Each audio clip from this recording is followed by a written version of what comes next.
Hello नमस्कार, मैं doctor Rajneesh Kumar आप सभी का एक बार फिर से हार्दिक स्वागत करता हूं। तो चलते हम बात करते हैं कि पहला जो प्रश्न है, हिंदी भाषा के विकास की दृष्टि से निम्नलिखित में कौन सा क्रम सही है? लौकिक संस्कृत, प्राचीन संस्कृत, पश्चिमी हिंदी, शौरसेनी। और यही अन्य विकल्पों में भी घुमा फिरा कर दिया गया है। तो आप देख रहे हैं कि इसमें जो सही जवाब है वो ऑप्शन दूसरा है, प्राचीन संस्कृत, लौकिक संस्कृत, शौरसेनी, फिर पश्चिमी हिंदी का। अगर हम भाषा के दृष्टिकोण से देखें, हिंदी भाषा के विकास के दृष्टिकोण से, तो दूसरा ऑप्शन यहाँ पर सही होगा। आगे बात करते हैं हम अगले क्वेश्चन पे। पूछा गया है कि चिड़िया रस उड़ेल कर गा लेती है, वाक्य में रेखांकित शब्दों में विशेषण है। तो हिंदी व्याकरण के लिए हमने वासुदेव नंदन प्रसाद की पुस्तक की चर्चा की थी, उसे जरूर आप खरीदिए, क्योंकि इस परीक्षा में वहां से बहुत सवाल पूछे गए हैं। तो हम देखते हैं यहाँ पर कि जो रेखांकित शब्द है उड़ेलकर, इसमें कौन सा विशेषण है? ऑप्शन दिया गया है, सार्वनामिक विशेषण, क्रिया विशेषण, गुणवाचक विशेषण, परिमाणवाचक विशेषण। तो अलग अलग विशेषण दिए गए हैं। जब आप विशेषण का चैप्टर पढ़ेंगे तो वहां पर तो आपको सार्वनामिक सार्वनामिक दिख जाएगा, गुणवाचक दिख जाएगा, परिमाणवाचक भी दिख जाएगा। लेकिन क्रिया विशेषण का एक अलग ही चैप्टर है वासुदेव नंदन प्रसाद की किताब में। तो उड़ेलकर शब्द में क्रिया विशेषण शब्द ऑप्शन सही है। और अगर आप किताब पढ़ेंगे वहां पर, तो अर्थ के आधार पर इसका निश्चय किया गया है, और यह तुलनावाचक विशेषण के तौर पर शामिल है वहां पर। तो चिड़िया चिड़िया रस उड़ेल कर गा लेती है, जो रेखांकित शब्द है उसमें क्रिया विशेषण इसका सही उत्तर होगा। आगे बात करते हैं, अगला जो प्रश्न है कि निम्नलिखित में से किसमें द्वंद्व समास नहीं है? तो समास से भी रिलेटेड सवाल प्राय पूछे जा रहे हैं, तो व्याकरण में समास को जरूर ध्यान में रखिए। द्वंद्व समास नहीं है। ऑप्शन दिया गया है, चरम परम, दिन रात, दो चार, साफ साफ। तो इसका सही जवाब है ऑप्शन चौथा, कि साफ साफ जो शब्द दिया गया है उसमें द्वंद्व समास नहीं है। बाकी जितने भी शब्द दिए गए हैं सभी में द्वंद्व समास है। अगला प्रश्न है, निम्नलिखित शब्दों में एकार्थी शब्द है। निम्नलिखित शब्दों में एकार्थी शब्द है, अंबर, अवकाश, अहंकार, अनंत। ये आप देखेंगे तो पीजीटी एलडीसी के एग्जाम में भी आ चुका है। इसका मतलब है कि केबीएस भी पेपरों में रिवीजन कर रहा है, उसको दोहरा रहा है। तो जब आप वासुदेव नंदन प्रसाद की किताब पढ़ेंगे तो उसमें पहला ही शब्द दिया गया है एकार्थी शब्दों में, सही जवाब है अहंकार। अगला प्रश्न है, निम्नलिखित वाक्य के रेखांकित शब्द में कौन सा विशेषण है? यहां पर देख रहे हैं आप, विशेषण से संबंधित फिर से सवाल पूछा गया है। इसका मतलब है कि आपको विशेषण को बहुत ही ध्यान से पढ़ना है। सवाल पूछा गया है, वह लड़की दौड़ में प्रथम आई। रेखांकित शब्द दिया गया वह, इसके बारे में हमें बताना है कि कौन विशेषण है। ऑप्शन दिया गया है, गुणवाचक, सार्वनामिक विशेषण, संख्यावाचक विशेषण, परिमाणवाचक विशेषण।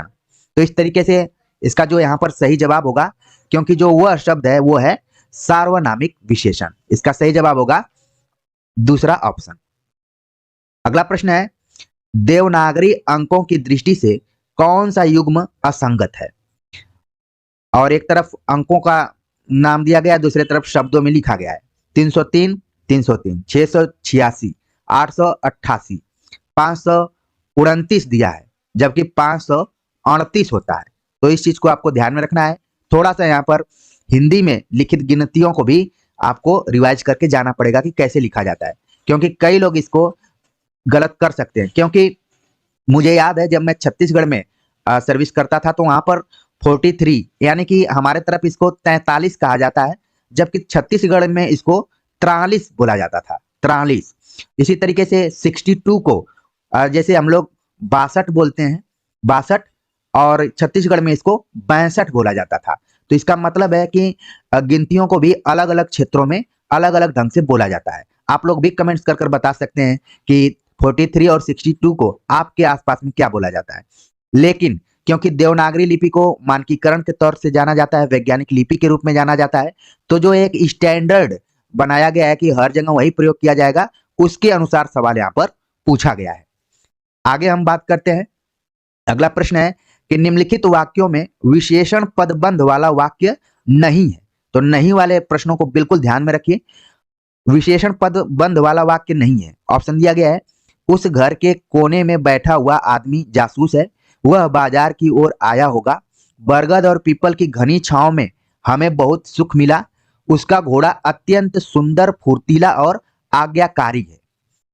तो हमें बताना है नहीं, एक चीज को ध्यान में रखकर जाना है।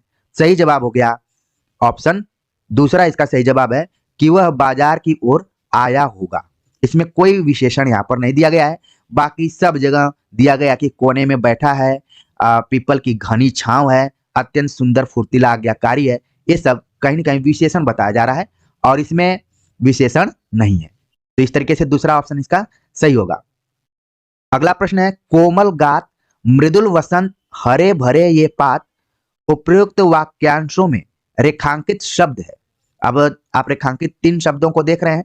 अब ये किस टाइप के शब्द हैं यहाँ पर हमें बताना है। ऑप्शन दिया गया है कर्ता, क्रिया, विशेषण, विशेष्य। तो रेखांकित शब्दों पर हमारी नजर हमेशा होनी चाहिए। सही जवाब है ऑप्शन चौथा, विशेष्य। यानी कि कोमल शब्द इसमें विशेषण है, ठीक है, हरे भरे विशेषण है, लेकिन ये जो गात शब्द है और पात शब्द है ये क्या है, विशेष्य, जिनकी की विशेषता बतलाई जा रही है। आगे हम बात करते हैं अगले क्वेश्चन पे। अगला प्रश्न है, उच्चारण के कालमान के अनुसार स्वरों के भेद हैं। उच्चारण के कालमान के अनुसार स्वरों के भेद हैं। एक हिंदी व्याकरण पर अभी हाल ही में हमने वीडियो लेक्चर अपलोड किया था जिसमें कि वर्ण, मात्रा और शब्द के बारे में पूरा विस्तार से बताया गया है ऑब्जेक्टिव क्वेश्चंस के माध्यम से। वहां भी हमने बताया कि जो भी स्वर है, व्यंजन है, वो किन किन वजहों से उनका विभाजन किया गया है। यहाँ पर देखिए सवाल पूछा गया कि उच्चारण के कालमान के अनुसार स्वरों के भेद हैं। ऑप्शन दिया गया है अकारांत और इकारांत, लघु और गुरु, सवर्ण और अवर्ण, अल्प प्राण और महाप्राण। तो इसका जो सही जवाब है ऑप्शन दूसरा है, लघु और गुरु। वैसे आप देखेंगे कि नाद के आधार पर वायु के आधार पर अल्प प्राण महाप्राण है, इसी के साथ नाद के आधार पर सघोष अघोष भी है, इसको भी आप ध्यान में रखिए। और लगातार वासुदेव नंदन प्रसाद की पुस्तक का अध्ययन हिंदी व्याकरण के लिए जरूर करते रहिए। अगले क्वेश्चन पे बात करें तो दिया गया कि निम्नलिखित में तत्सम शब्द नहीं है। तत्सम शब्द यानी कि जो कि संस्कृत निष्ठ शब्द माना जाता है, कौन सा नहीं है ऑप्शन में, अंगुष्ठ, आम, इक्षु, कुपुत्र। तो आप जब देख रहे हैं यहाँ पर तो आपके दिमाग में तुरंत आ गया होगा कि आम इसमें नहीं होगा, क्योंकि यहाँ पर आम्र शब्द होता तो ये भी तत्सम हो जाता। ये क्या है, तद्भव है। तो इस तरीके से इसका सही जवाब हो गया ऑप्शन दूसरा। आगे हम बात करते हैं, निम्नलिखित में बाड़ा किस भाषा का शब्द है। बाड़ा शब्द दिया गया है, ठीक है, तो किस भाषा का शब्द है। ऑप्शन दिया गया है मराठी, बांग्ला, गुजराती, हिंदी। तो ये इसका सही जवाब है ऑप्शन पहला, बाड़ा शब्द मराठी से बना हुआ है। इसी तरीके से आप देखेंगे, ठीक है, काठियावाड़, काठियावाड़ और बाड़ा शब्द कई बार जब हम बाउंड्री बनाते हैं तो उसको भी बोलते हैं, तो ये मराठी भाषा से बना हुआ। आगे बात करते हैं अगले क्वेश्चन पे, निम्नलिखित में व्यक्तिवाचक संज्ञा वाला शब्द नहीं है। देखिए फिर से संज्ञा से सवाल आ गया। इसी तरीके से आपने पीजीटी का पेपर देखा होगा, वहां से भी इस तरीके के सवाल बने हुए हैं और उदाहरण भी आप देख रहे हैं कि मिलते जुलते हैं। व्यक्तिवाचक संज्ञा वाला शब्द नहीं है, इसमें हमें बताना है। ऑप्शन दिया गया काशी, मनुष्य, पहाड़, नदी। तो इसका जो सही जवाब यहाँ पर वो है काशी, जो कि व्यक्तिवाचक संज्ञा है। आगे हम बात करते हैं व्यक्तिवाचक संज्ञा और जातिवाचक संज्ञा में क्या अंतर होता है। इसको लेकर हमने पीजीटी वाले क्वेश्चन पेपर में चर्चा की थी, क्योंकि यहाँ पर भी करूंगा समय ज्यादा हो जाएगा, इसलिए हम टू द पॉइंट ही बात करेंगे। चलते हैं आगे बात करते हैं अगले क्वेश्चन पे कि निम्नलिखित वर्तनी की दृष्टि से शुद्ध शब्द है। टर्मिनल, राष्ट्रीय, आशीर्वाद, विसर्जन। तो शुद्ध शब्द हमें खोजना है तो तुरंत आपके दिमाग में आ गया होगा कि विसर्जन जो शब्द है वर्तनी की दृष्टि से शुद्ध शब्द है। बाकी ये भी आप अपने ध्यान में रखिए, हो सकता है कि आगे के परीक्षा में जब जिसमें आप बैठने जाए वहां पर ये आ जाए, तो इसको भी आप बिल्कुल अपने दिमाग में बैठा लीजिए। और आशीर्वाद शब्द तो जब से आप पढ़ाई लिखाई शुरू किए होंगे तब से पूछा जाता है, और कोई भी आपका टेस्ट करना चाहता है तो तुरंत बोलता है कि आशीर्वाद लिखकर दिखाओ। चलते हैं आगे बात करते हैं अगले क्वेश्चन पे। अगला प्रश्न है कि निम्नलिखित में शुद्ध वाक्य है। अब यहाँ पर शुद्ध वाक्य के बारे में हमें बताना है। ऑप्शन दिया गया है बहुत सी अलमारी में किताबें रखी हैं, तुम चाहो तो 100 रुपए मुझसे ले सकते थे। यह निराला की पहली रचना है। बड़े बड़े लड़के और लड़कियां यहाँ पर पढ़ते हैं। तो इस तरीके से जो इसका शुद्ध वाक्य है, आप देख रहे हैं कि ऑप्शन तीसरा है, बाकी किसी न किसी रूप में इधर उधर गलत है। आगे बात करते हैं हम।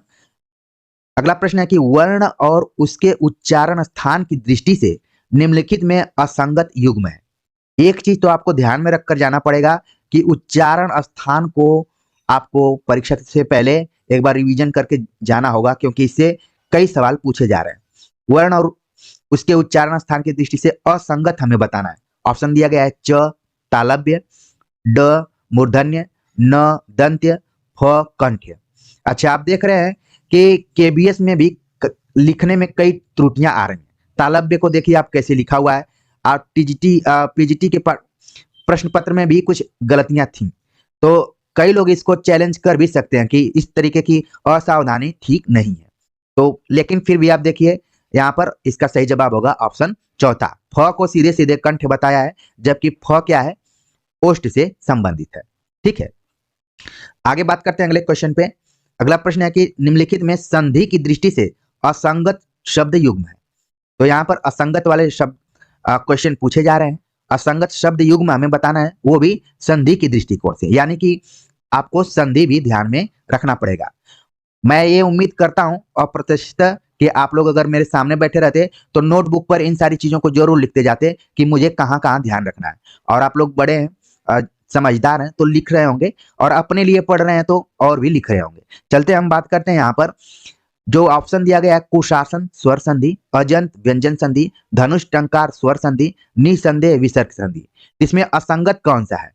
ठीक है, तो असंगत यहाँ पर देखिए, यहाँ पर धनुष टंकार तो एक है जो कि आप देख रहे हैं कि ये विसर्ग संधि के अंतर्गत आएगा। ठीक है, कुशासन शब्द आप देख रहे हैं, कुशासन, ठीक है, तो इसमें कु उपसर्ग लगा और शासन, ये भी डाउटफुल है। तो इस तरीके से क्वेश्चन नंबर 16 जो है कुशासन, ठीक है, ये भी शब्द संधि के दृष्टिकोण से उपयुक्त प्रतीत नहीं हो रहा है। ठीक है, धनुष टंकार भी स्वर संधि में नहीं आएगा, ये विसर्ग संधि में। ठीक है, तो इस तरीके से 16 नंबर का क्वेश्चन जो है इसमें 1 और 3 दोनों सही होने के चांसेस हैं, बाकी जितने भी हैं वो सब ठीक है। आगे बात करते हैं क्वेश्चन नंबर 17 पर। सोहन ने अमरूद और अंगूर खाए, वाक्य है। सोहन ने अमरूद और अंगूर खाए, ये कैसा वाक्य है? तो विधिवाचक वाक्य है, और आज्ञार्थक वाक्य है, विधानवाचक वाक्य है, संकेतवाचक वाक्य है। तो वाक्य को भी आपको ध्यान में रखना है, क्योंकि आपके सिलेबस में भी लगा हुआ है और यहाँ पर प्रश्न भी पूछा जा रहा है। इसका मतलब है कि केबीएस पूरा सिलेबस के अनुसार ही पेपर बना रहा है। सोहन ने अमरूद और अंगूर खाए, तो ये किस टाइप का है? सही जवाब है पहला ऑप्शन, विधिवाचक। आपके दिमाग में आ रहा होगा कि कैसे हो गया विधिवाचक। तो इसका मतलब ये होता है कि जब किसी वाक्य के माध्यम से किसी बात के होने का बोध हो, बात के होने का बोध। ठीक है, तो यहाँ पर बताया जा रहा है कि सोहन ने अमरूद और अंगूर खाए हैं, यानी कि कुछ उन्होंने किया है। तो ये वैसे आप देखेंगे तो अर्थ के दृष्टिकोण से वाक्यों की को विभाजित किया गया है, वाक्यों को, और इनकी संख्या है 8, जिसके अंतर्गत विधिवाचक, निषेधवाचक, आज्ञावाचक, प्रश्नवाचक, विस्मय बोधक वाचक, संदेहवाचक, इच्छावाचक और संकेतवाचक जैसे वाक्य हैं। आगे हम बात करते हैं, पूछा गया कि निम्नलिखित में तत्पुरुष समास नहीं है। तत्पुरुष समास नहीं है, तो इसका मतलब है कि आपको समास भी ध्यान में रखना है। पदच्युत, ऋण मुक्त, प्रजापति, मंद बुद्धि।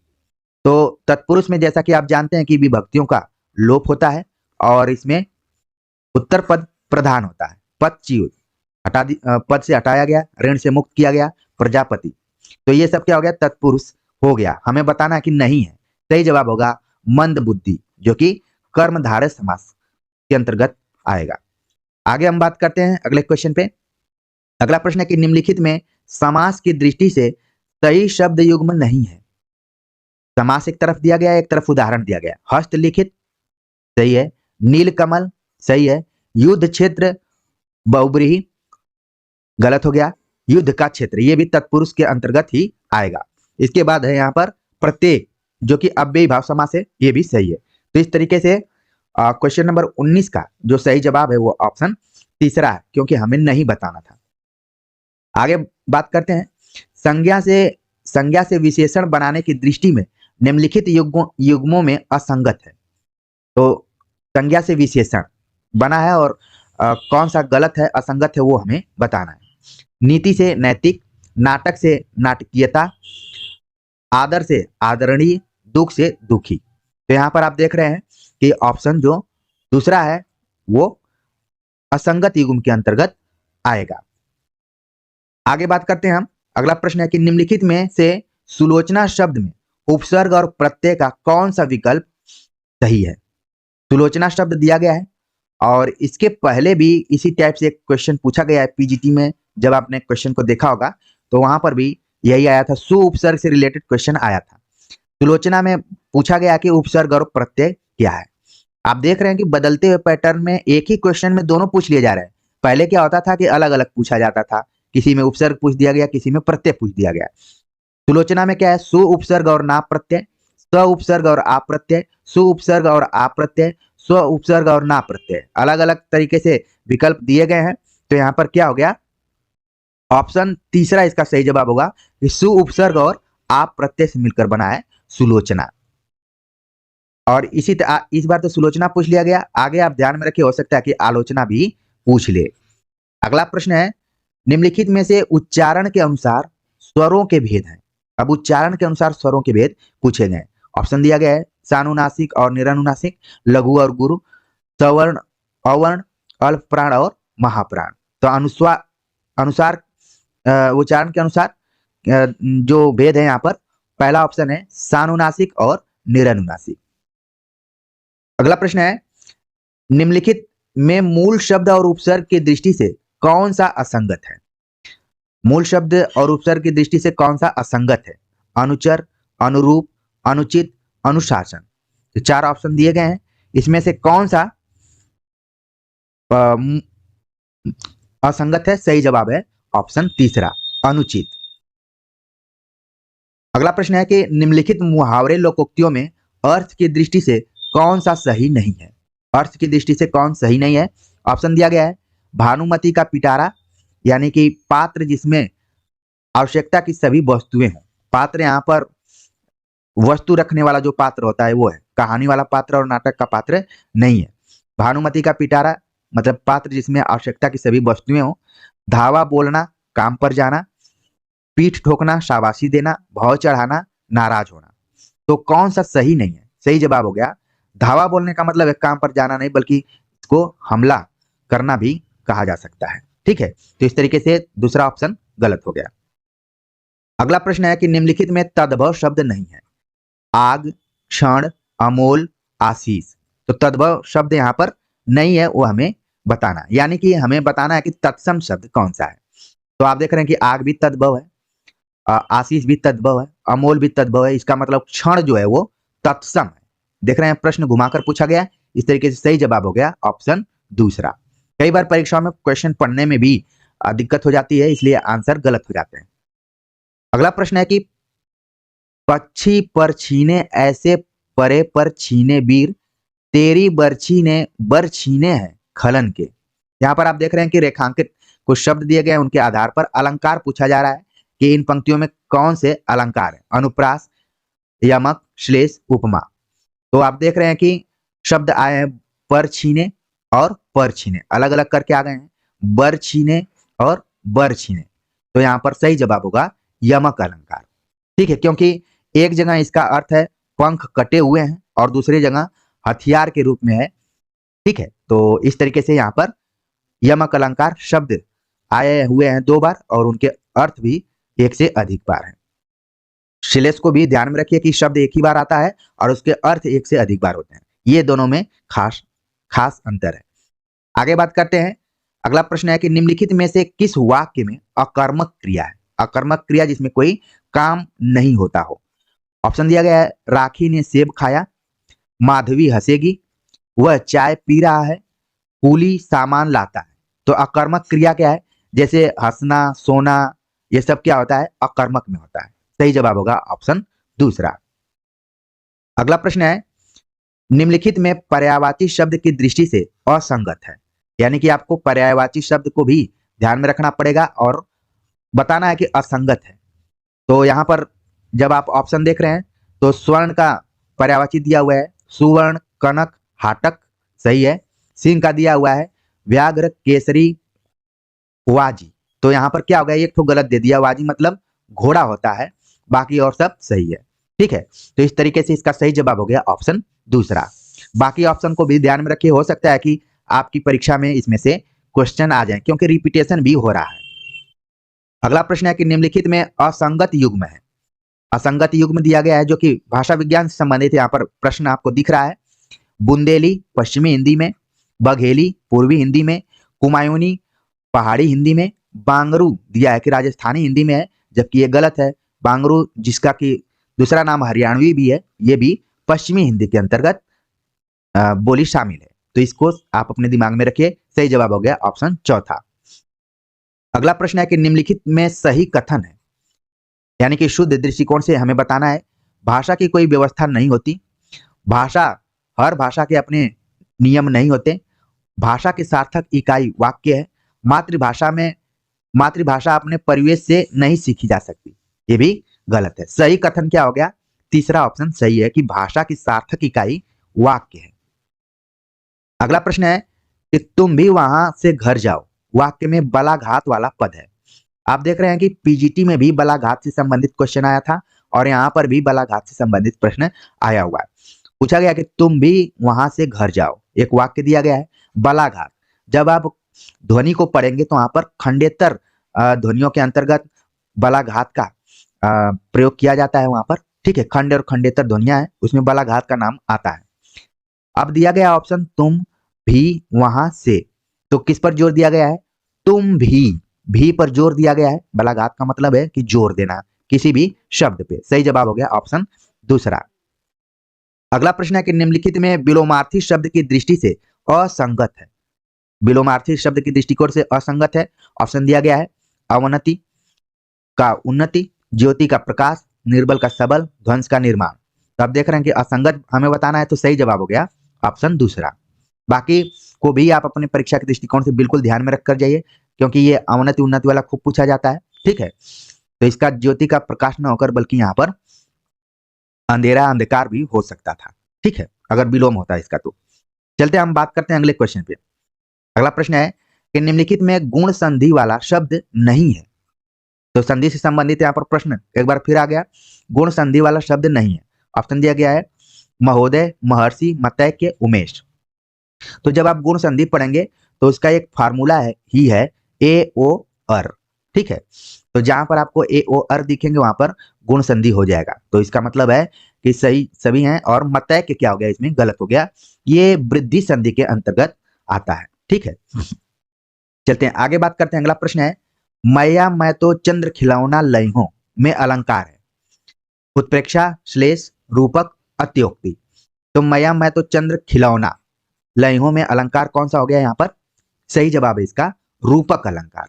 ठीक है, और आप देखेंगे कि रूपक अलंकार पीजीटी के एग्जाम में भी पूछा गया था, बीती विभावरी जागरी अंबर पनघट में डूबो रही तारा गटुसा नागरी।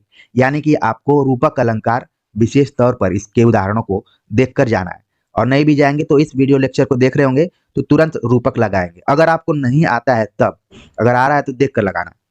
अगला प्रश्न है कि निम्नलिखित शब्दों का उनके अर्थ के साथ कौन सा विकल्प सही नहीं है। पटकथा फिल्म में की जाने वाली बातचीत है, किरदार अभिनेता की भूमिका, खिताब उपाधि, पार्श्व गायक पर्दे के पीछे से गाने वाला। तो तीनों सही हैं। तो ऊपर का जो है पटकथा फिल्म में की जाने वाली बातचीत, पटकथा नहीं है बल्कि क्या वो संवाद है। पटकथा का मतलब होता है कथानक। इस पर अभी मैं वीडियो तैयार किया हूं, जल्दी ही अपलोड होगा। आगे बात करते हैं अगले क्वेश्चन पे। अगला प्रश्न है कि निम्नलिखित वाक्यों में से रेखांकित शब्द के आधार पर बताइए प्रविशेषण वाक्य कौन सा है। तो सबसे पहले हमें प्रविशेषण समझना पड़ेगा। प्रविशेषण मतलब जो विशेषण की विशेषता बताए, विशेषण की विशेषता बताने वाला प्रविशेषण कहलाता है। अब ऑप्शन देखते हैं, आपने मुझ पर बहुत बड़ी कृपा की, यह रवि की पुस्तक है, गीली कमीज को धूप में रख दो, राकेश अच्छा लड़का है। तो इसमें आप देख रहे हैं तो प्रविशेषण कौन सा है? सही जवाब है इसका पहला ऑप्शन, आपने मुझ पर बड़ी कृपा की है। ठीक है, इसमें विशेषण की विशेषता बताई जा रही है, बड़ी कृपा की भी विशेषता बताई जा रही है, बहुत बड़ी कृपा की है। सही जवाब हो गया पहला ऑप्शन। अगला प्रश्न है कि निम्नलिखित कारक और कारक चिन्हों में असंगत युग्म है। ये भी सवाल पीजीटी के एग्जाम में पूछा गया था। इसका मतलब है कि टीजीटी और पीजीटी में कारक से सवाल अनिवार्य रूप से आएंगे, तो इसको ध्यान में रखना है। कारकों की संख्या 8 है और उनके चिन्हों को ध्यान में रखना है। कर्ता ने सही, कर्म को सही, करण से यहाँ पर सही है, और आपादान के लिए है, ये क्या है? गलत है। ठीक है, तो इस तरीके से इसका जो सही जवाब होगा चौथा ऑप्शन सही होगा। यहाँ पर क्या है? द्वारा और से का प्रयोग किया जाता है। अगला प्रश्न है, निम्नलिखित में कौन सा युग्म असंगत है जिसकी तुलना न की जा सके? जहां पहुंचना कठिन हो, 15 दिन में एक बार प्रकाशित होने वाला, अनिश्चित तिथि पर आने वाला, अतिथि, पाक्षिक, दुर्गर्मणी और अनुपमेय दिया गया है। तो जिसकी तुलना न की जा सके, अनुपमेय नहीं है, बल्कि देखिए कई बार वाक्यांश के लिए एक शब्द से ये संबंधित प्रश्न है, तो यहाँ पर क्या हो जाएगा? अतुलनीय। ठीक है, अगर उपमा दिया रहता तब अनुपमेय यहाँ पर हो जाता, क्योंकि तुलना दिया है तो अतुलनीय होगा। इस तरीके से इसका सही जवाब है पहला। अगला प्रश्न है कि अकेला चना भाड़ नहीं फोड़ सकता, कहावत का अर्थ निम्नलिखित में सही विकल्प है। अब एक चने से भाड़ नहीं फोड़ा जा सकता, तो इस तरीके के जब क्वेश्चन पूछे जाते हैं तो उसमें क्या होता है कि जो सबसे सार्थक और पॉजिटिव ऑप्शन होता है वही सही होता है। तो यहाँ पर आप देख रहे हैं कि 4 ऑप्शन दिए गए हैं और उसमें पूछा गया कि कौन सा सही होगा। सही जवाब है, अकेला आदमी बिना दूसरों के सहयोग के कोई बड़ा काम नहीं कर सकता। ये क्या हो गया? ऑप्शन सही है। अगला प्रश्न है, एकार्थी शब्द की दृष्टि से असंगत है। एकार्थी शब्दों को भी आपको परीक्षा के पहले देखकर जाना पड़ेगा, वो भी वासुदेव नंदन प्रसाद की पुस्तक से। एकार्थी शब्द की दृष्टि से असंगत शब्द क्या है? अनुराग, आराधना, आसक्ति, अभिजात। तो इसका जो सही जवाब है वो क्या है? असंगत हमें बताना है। सही जवाब है अनुराग। अगला प्रश्न है कि निम्नलिखित में से कौन सी रचना माखनलाल चतुर्वेदी की नहीं है? यहाँ पर हमें बताना है कि माखनलाल चतुर्वेदी की कौन सी रचना नहीं है। अभी जो हमने 42 रचनाकारों को ध्यान में रखते हुए एक वीडियो लेक्चर बनाया है, उसको आप जरूर देखते रहिए, एक से अधिक बार देखिए, और वहीं से एक सारे क्वेश्चन उठे हैं। ठीक है, माखनलाल चतुर्वेदी की रचना नहीं है। ऑप्शन दिया गया है स्वर्ण किरण, हिम तरंगिणी, हिम कृतरिणी, वेणुलोक, गूंजे धरा। तो आप देख रहे हैं कि स्वर्ण किरण किसका है? पंत का है। बाकी हो गया ये सब माखनलाल चतुर्वेदी का। तो इस तरीके से सही जवाब हो गया पहला ऑप्शन। अगला प्रश्न है, माखनलाल चतुर्वेदी को निम्नलिखित में से क्या कहा जाता है? तो ये भी आप 42 वाले लेखकों में देख लेंगे तो इसमें पता चल जाएगा कि एक भारतीय आत्मा इनको कहा जाता है। हालांकि परीक्षा हॉल में बैठे रहेंगे तो आप कंफ्यूज भी हो सकते हैं, बहुत सारे बच्चे राष्ट्रकवि भी लगा के आ सकते हैं। लेकिन अगला प्रश्न है कि निम्नलिखित में जयशंकर प्रसाद की रचना है, और तो रचनाएं दी गई हैं, और जयशंकर प्रसाद चित्राधार, निर्जा, गीतिका, युगधारा। तो आप देख रहे हैं कि चित्राधार जयशंकर प्रसाद की है, निर्जा महादेवी की है, गीतिका निराला की हो गई, और युगधारा हो गई नागार्जुन की। तो इन रचनाओं को आगामी परीक्षा के दृष्टिकोण से बिल्कुल ध्यान में रखकर जाइए, कहीं से भी घुमा फिरा कर आ सकते हैं। इसका सही जवाब है पहला ऑप्शन। अगला प्रश्न है, आप देख रहे हैं कि अब छोटे छोटे क्वेश्चन यहाँ पर आने लगे हैं। निम्नलिखित में सूर्यकांत त्रिपाठी निराला की रचना नहीं है, और ये सभी प्रश्न जो कि एनसीईआरटी के बुक्स पर आधारित हैं। कौन सी रचना निराला की नहीं है? ऑप्शन दिया गया युगधारा, नए पत्ते, कुकुरमुत्ता, परिमल। सही जवाब हो गया युगधारा। युगधारा किसकी है? नागार्जुन की है, अभी पीछे मैंने बताया है। और युग गंगा, युग की गंगा नाम से एक रचना है, और वो सब भी आप लोग जानते होंगे किसकी है। अगर कमेंट करना चाहें तो कर सकते हैं, वैसे आप लोगों ने कई बार बताया है। अगला प्रश्न है, बादल गरजो, घेर घेर घोर गगन धरा धर, और ललित ललित काले घुंघराले, बाल कल्पना कैसे पाले, विद्युत छवि उर में कवि जन जीवन वाले। उपयुक्त काव्य पंक्तियां किस रचनाकार की हैं? निराला की, पंत की, नागार्जुन की, गिरिजा कुमार माथुर की। तो इन पंक्तियों को जरूर अपने ध्यान में रखिए। बादल शब्द आया हुआ है तो ज्यादातर संभावना इसकी यही है कि ये सूर्यकांत त्रिपाठी निराला की है, बादल राग नामक कविता से। तो ये भी आप अपने दिमाग में रख सकते हैं। अगला प्रश्न है कि निम्नलिखित में से कौन सी रचना नागार्जुन की नहीं है? भूरी भूरी खाक धूल तुमने कहा था, पुरानी जूतियों का कोरस, सतरंगे पंखों वाली। तो आप देख रहे हैं कि ये भी प्रश्न जो उठाया गया पूरा एनसीईआरटी की पुस्तक से उठा लिया गया है। भूरी भूरी खाक धूल जो है वो मुक्तिबोध की रचना है। एक चीज और आपको ध्यान में रखना है कि ये एलडीसीई का हम क्वेश्चन पेपर हल करवा रहे हैं, तो आपके सिलेबस में और एलडीसीई के सिलेबस में थोड़ा बहुत अंतर है, वहां पर मुक्तिबोध को भी पढ़ना है, तो इसलिए सवाल यहाँ पर उठा लिया गया। सही जवाब हो गया पहला ऑप्शन। अगला प्रश्न है कि निम्नलिखित में गिरिजा कुमार माथुर की रचना नहीं है। गिरिजा कुमार माथुर की रचना नहीं है।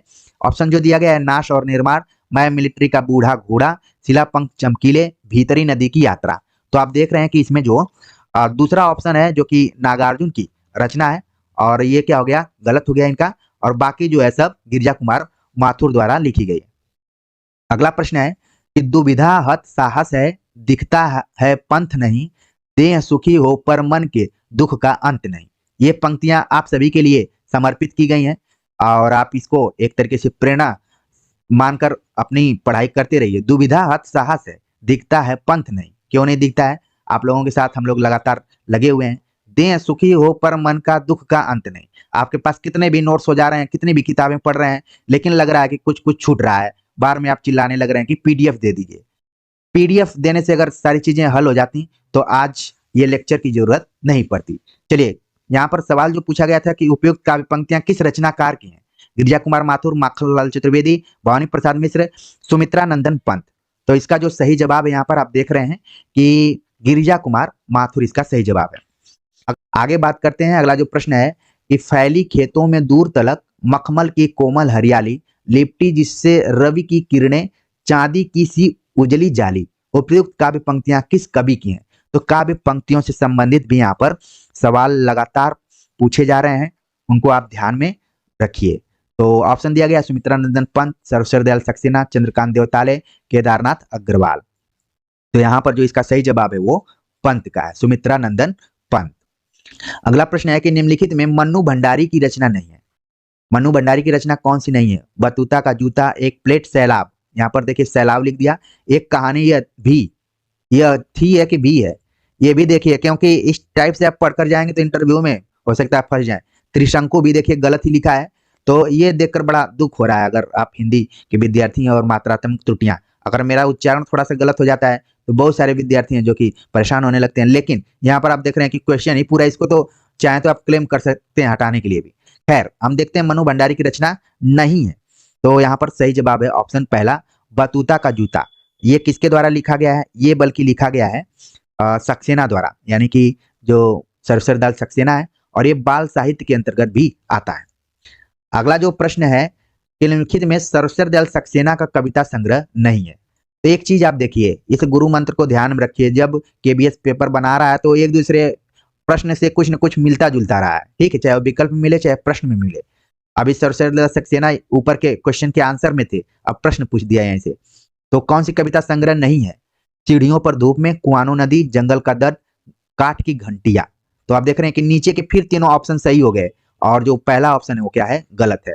न जाने कौन पेपर बनाया इस टाइप से, तो अगर इस टिक को पता चल गया आप लोगों को तुरंत आप बता देंगे। रघुबीर इनके सही जवाब है, सीढ़ियों पर धूप में रघुबीर सहाय। अगला प्रश्न है कि निम्नलिखित में से कौन सा कथन महादेवी वर्मा के बारे में सही नहीं है? कौन सा कथन महादेवी वर्मा के बारे में सही नहीं है? और ये सारे कथन एनसीईआरटी के बुक से जो भी लेखकों का परिचय है वहीं से हूबहू उठा लिया गया है। जब मैं आप सभी को शॉर्ट नोट्स बनवा रहा था तो कुछ बच्चों ने कहा कि आप कुछ नया नहीं कर रहे हैं, कुछ क्या कहा, एक बच्चे ने कहा आप केवल उतार दे रहे हैं। तो भाई, जब एनसीईआरटी का ही पढ़ाना है तो मैं क्यों इधर उधर का सरस्वती पांडे, गोविंद पांडे को पढ़ाऊं? आपको प्रिय लग रहा है तो उसको पढ़िए, बाकी मेरा काम है सही गाइडेंस देना। चलते हैं, बात करते हैं इसको इग्नोर करते हुए कि महादेवी वर्मा के बारे में सही नहीं है। महादेवी वर्मा की साहित्य साधना के पीछे आजादी के आंदोलन की प्रेरणा है। इसके बाद है उनकी साहित्य साधना के पीछे भारतीय समाज में स्त्री की वास्तविक स्थिति का बोध भी है। हिंदी गद्य साहित्य में उनके द्वारा लिखे संस्मरण लिखित रेखाचित्र कथ्य की दृष्टि से कमजोर हैं। ये बिल्कुल गलत है। ये क्या हो गया? गलत हो गया। और उनकी भाषा शैली सरल एवं स्पष्ट है, सही है। तो सब चीज सही है, लेकिन तीसरा ऑप्शन क्या है? महादेवी के बारे में गलत है। अगला प्रश्न है कि कौन सी रचना महादेवी वर्मा द्वारा रचित नहीं है? ऑप्शन दिया गया है अतीत के चलचित्र, स्मृति के रेखाएं, पथ के साथी, निशांत के सहयात्री। तो आप देख रहे हैं कि इस बार ऊपर के तीन ऑप्शन सही हो गए। अब मामला आ गया नीचे वाला, जो क्या है? गलत है, महादेवी वर्मा का नहीं है। आपके दिमाग में आ रहा होगा कि ये किसका है, तो कुर्तुल एन हैदर नाम की एक लेखिका है, उनके द्वारा लिखा गया निशांत के सहयात्री। जो प्रश्न है कि निम्नलिखित में कौन सा कथन हरिशंकर परसाई के व्यंग लेखन के बारे में सही नहीं है। उनका व्यंग लेखन परिवर्तन की चेतना पैदा करता है, सामाजिक, राजनीतिक और धार्मिक पाखंड पर उन्होंने व्यंग लिखे हैं। उनके व्यंग साहित्य के मानकों पर खरे नहीं उतरते। संरचना के अनूठेपन के कारण परसाई की भाषा की मारक क्षमता बहुत बढ़ जाती है। तो इस तरीके से इसका जो सही जवाब हो गया वो ऑप्शन तीसरा हो गया। क्योंकि कई बार क्या होता है कि विकल्प पढ़ते ही जब किसी भी महान लेखक के बारे में नकारात्मकता बताई जाती है, जो उसकी विशेषता होती है, तो वही आंसर सही हो जाता है। अगला प्रश्न है कि हरिशंकर परसाई निम्नलिखित में से किस पत्रिका के संपादक थे। तो जब आप 42 लेखकों वाला वीडियो देखेंगे तो वहां पर तुरंत बता देंगे कि वसुधा पत्रिका से उनका संबंध था। अगला प्रश्न है मेरे बचपन के दिन रचना निम्नलिखित में से किसके द्वारा रचित है। महादेवी वर्मा, हजारी प्रसाद द्विवेदी, हरिशंकर परसाई, इस्मत चुगताई। देखिए यहाँ पर इतनी अलहदीपन क्वेश्चन पेपर मैंने अभी तक नहीं देखा कि उसका प्रूफ रीडिंग करने का भी इन लोगों के पास समय नहीं है। ठीक है, तो हिंदी की क्या स्थिति है आप लोग देख रहे हैं। सही जवाब है इसका ऑप्शन पहला, महादेवी वर्मा द्वारा लिखा गया है मेरे बचपन के दिन। अगला प्रश्न है लहासा की ओर यात्रा वृत्तांत के आधार पर बताइए कि लेखक लंकोर के मार्ग में अपने साथियों से किस कारण बिछड़ गया है। ऑप्शन दिया गया है वह स्वस्थ नहीं था, घोड़ा कुछ कम चलने लगा, वह पैदल चलने में समर्थ नहीं था, उसके साथी पहाड़ पर चलने में कुशल थे। तो इसका जो सही जवाब यहाँ पर ऑप्शन दूसरा है कि घोड़ा कुछ धीमे चलने लगा था, इसलिए वो बिछड़ गया था। अगला प्रश्न है लहासा की ओर में राहुल साकृत्यायन ने जिस मंदिर का उल्लेख किया है उसमें कितनी हस्तलिखित पोथियां थीं। ये बड़ा तथ्यात्मक सवाल है और इंपॉर्टेंट भी है। ऑप्शन दिया गया 100, 101, 102, 103। सही जवाब है 103।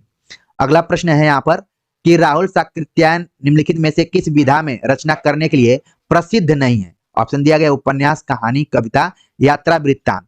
तो जब आप राहुल साकृत्यायन को पढ़ेंगे तो कविता के मामले में ये उतना फेमस नहीं है। अगले क्वेश्चन पे पूछा गया कि निम्नलिखित में से कौन सा उपन्यास हजारी प्रसाद द्विवेदी द्वारा नहीं लिखा गया है। तो बाणभट्ट की आत्मकथा, चारुचंद्र लेख, पुनर्नवा, खंजन नयन। तो इस बार आप देख रहे हैं कि ऊपर के तीनों सही हैं। खंजन नयन जो हो गया वो नागर द्वारा लिखा गया है और आप जानते हैं कि ये सूरदास की जीवनी पर आधारित है। अगला प्रश्न है कि निम्नलिखित में से कौन सा कथन हजारी प्रसाद द्विवेदी के बारे में सही नहीं है। तो ये वहीं से सारे कथन उठा लिए गए, एनसीईआरटी की बुक से ही उठा लिए गए हैं। द्विवेदी जी ने साहित्य की अनेक विधाओं में उच्च कोटि की रचनाएं की। उनका रचना कर्म एक सहृदय विद्वान का रचना कर्म है। उनके रचना कर्म में लोक जीवन के अनुभव का सृजनात्मक सामंजस्य है। उनके रचना कर्म में शास्त्र के ज्ञान और परंपरा के बोध पर बहुत कम ध्यान दिया गया, जो कि एकदम से गलत है। यही क्या ऑप्शन सही है आपकी परीक्षा के दृष्टिकोण से। अगला जो प्रश्न है कि निम्नलिखित में से कौन सा कथन कबीर के बारे में सही नहीं है। आप जब 42 लेखकों वाला वीडियो देखेंगे तो सारी चीजें समझ में आ जाएंगी। कबीर की भाषा जन भाषा से भिन्न है, बिल्कुल गलत है। कबीर की भाषा में सहजता है। कबीर की भाषा में दार्शनिक चिंतन को सरल ढंग से व्यक्त करने की ताकत है। उन्होंने अपने काव्य में धार्मिक और सामाजिक भेदभाव से मुक्त मनुष्य की कल्पना की है। अगर मेरा वीडियो लेक्चर देख रहे होंगे 42 लेखकों वाला तो हूबहू वहीं से ये ऑप्शन पूरे उठा लिए गए हैं। सही जवाब है इसका पहला, कबीर की भाषा जन भाषा से भिन्न है। ये बात बिल्कुल गलत है। ये तो बताया गया है कि जन भाषा से मिली हुई है। अगला प्रश्न है गलता लोहा रचना के बारे में कौन सी बात सही नहीं है। तो गलता लोहा रचना जैसे ही आपके सामने आई, आपके दिमाग में इसके लेखक का नाम और विधा का नाम स्वतः आ जाना चाहिए। ऑप्शन दिया गया है यह लेखक की कहानी कला का प्रतिनिधि नमूना है। इसमें समाज के जाति विभाजन पर कई कोणों से टिप्पणी की गई है। कहानी से पता चलता है कि शेखर जोशी के लेखन में अर्थ की गहराई का दिखावा अधिक मिलता है। कहानी इसका उदाहरण है कि शेखर जोशी के लेखन में वास्तविक अर्थ गांधीर्य अधिक है। तो इसमें से हमें बताना कि कौन सी बात सही नहीं है। परीक्षा हॉल में क्वेश्चन को पढ़ने के बाद, ऑप्शन पढ़ने के बाद फिर से एक बार क्वेश्चन पढ़ना चाहिए, जिससे कि उससे कोरिलेट हो जाए। ठीक है, तो इसका जो सही जवाब है यहाँ पर ऑप्शन तीसरा है कि कहानी से पता चलता है कि शेखर जोशी के लेखन में अर्थ की गहराई का दिखावा अधिक मिलता है। तो ये ऑप्शन क्या हो गया, गलत है। बाकी आपको पता चल गया होगा कि गलता लोहा किसकी रचना है और किस विधा में है। क्वेश्चन में ही छिपा हुआ है इनके विकल्पों में। तो ऐसे ही देखते रहे, हो सकता है कि आगे इसी पर आधारित सवाल हो। आगे बात करते हैं। अगला जो प्रश्न है पूछा गया कि वंशीधर, धनराम और त्रिलोक सिंह किस रचना में आए चरित्र हैं। तो जब हमारा एमसीक्यू आधारित क्वेश्चन पेपर देखे होंगे तो इस परीक्षा के पहले ही हमने इस टाइप के शॉर्ट नोट्स को क्वेश्चंस को बनाया हुआ था, और ये प्रश्न देखकर मुझे बहुत अच्छा लगा कि सेम टू सेम पेपर बनाने वाला भी ऐसा ही सोच रहा था। वंशीधर, धनराम और त्रिलोक सिंह किस रचना के पात्र हैं? ऑप्शन दिया गया है गलता लोहा, नमक का दारोगा, जामुन का पेड़, मियां नसरुद्दीन। तो आप देख रहे हैं कि इसका जो सही जवाब होगा वो पहला ऑप्शन सही होगा, गलता लोहा के ये सभी पात्र हैं। वंशीधर नाम का एक और पात्र है जो कि नमक का दारोगा नाम की कहानी में पढ़े होंगे, तो वहां पर ये पात्र आया होगा। ठीक है, बस नाम है, पात्रों का जो चरित्र है, कैरेक्टर है, रोल है, वो अलग अलग है। अगला प्रश्न है कि निम्नलिखित में से कौन सी रचना मन्नू भंडारी द्वारा रचित नहीं है? मन्नू भंडारी की कौन सी रचना है जो कि इन विकल्पों में नहीं है? ऑप्शन दिया गया है जिंदगी और गुलाब के फूल, यही सच है, तीन निगाहों की एक तस्वीर, त्रिशंकु। तो हम इसके पार्ट 1 को भी जोड़कर देखेंगे। उसमें हमने बताया था कि जो पेपर सेट करने वाला है, कई बार ऊपर के तीनों रचनाएं उसे रचनाकार से रिलेटेड हैं और नीचे का एक ऑप्शन अलग है, और कई बार क्या है, नीचे के ऑप्शन उसी रचनाकार से रिलेटेड है और ऊपर का एक ऑप्शन क्या हो गया है, गलत हो गया है। यहाँ पर उसी पैटर्न पर सवाल है। नीचे की तीन रचनाओं को आप देख रहे हैं, यही सच है, मनु भंडारी, तीन निगाहों की एक तस्वीर, मनु भंडारी, त्रिशंकु, मनु भंडारी। ठीक है, रचना में तो सारी मनु भंडारी की हैं, भले अलग अलग विधाओं में हो, तो इनको ध्यान में रखिए। और ये सभी रचनाएं एनसीईआरटी की पुस्तक से ही उठाई गई हैं। जिंदगी और गुलाब के फूल नामक जो रचना है, इसकी लेखिका है उषा प्रियंबदा। तो इसको आप ध्यान में रख सकते हैं, अपने कॉपी पर नोट कर सकते हैं। वैसे आप लोग ज्यादातर अपने दिमाग में इसको रखिए, सेव कर लीजिए, तो परेशानी आपको नहीं होगी। अगला प्रश्न है, मन्नू भंडारी की निम्नलिखित रचनाओं में कौन सी उपन्यास नहीं है? यहाँ पर देख रहे हैं विधाओं के आधार पर सवाल पूछ लिया गया कि सभी रचनाएं मन्नू भंडारी की ही हैं, लेकिन कौन सी ऐसी रचना है जो मन्नू भंडारी के उपन्यास के अंतर्गत नहीं आती है? ऑप्शन दिया गया आपका बंटी, महाभोज, स्वामी, त्रिशंकु। तो आप देख रहे हैं कि इसका जो सही जवाब है, आप लोगों के भी दिमाग में आने लगा होगा, सही जवाब है ऑप्शन चौथा, त्रिशंकु। त्रिशंकु उपन्यास नहीं है बल्कि कहानी है। और बाकी आपका बंटी आप जानते होंगे, महाभोज भी जानते होंगे। स्वामी नाम का एक उपन्यास यहाँ पर आया जो कि अपेक्षाकृत कम लोग इसको जानते हैं, तो ध्यान में रखिए कि ये मन्नू भंडारी द्वारा लिखा गया उपन्यास है। आगे हम बात करते हैं अगले क्वेश्चन पे कि निम्नलिखित में से कौन सा कथन मन्नू भंडारी के बारे में सही नहीं है? नई कहानी आंदोलन में आए नए मोड़ में मन्नू भंडारी का योगदान रहा है।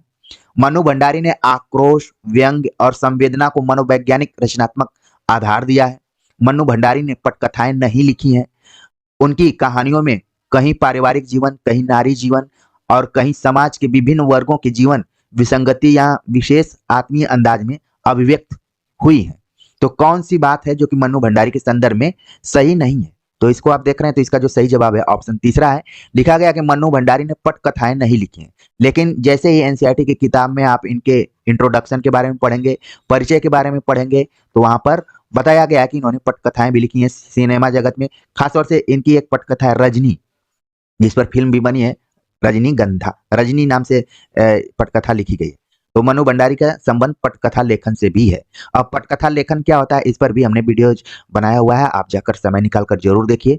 आपको तनिक भी परेशान होने की जरूरत नहीं है, बिना किसी चीज को दिमाग में रखे हुए आत्मीयता के साथ देखिए, आप निश्चित तौर पर अपने इस परीक्षा में सफल हो जाएंगे।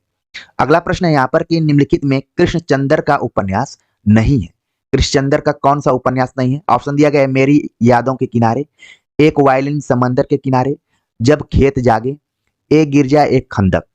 तो कौन सी रचना है जो कि कृष्णचंद्र का उपन्यास नहीं है? तो इसका जो सही जवाब है वो है ऑप्शन चौथा, एक गिरजा एक खंदक। ठीक है, तो 67 का। और वैसे चारों रचनाएं क्या है, वो सब कृष्णचंद्र की।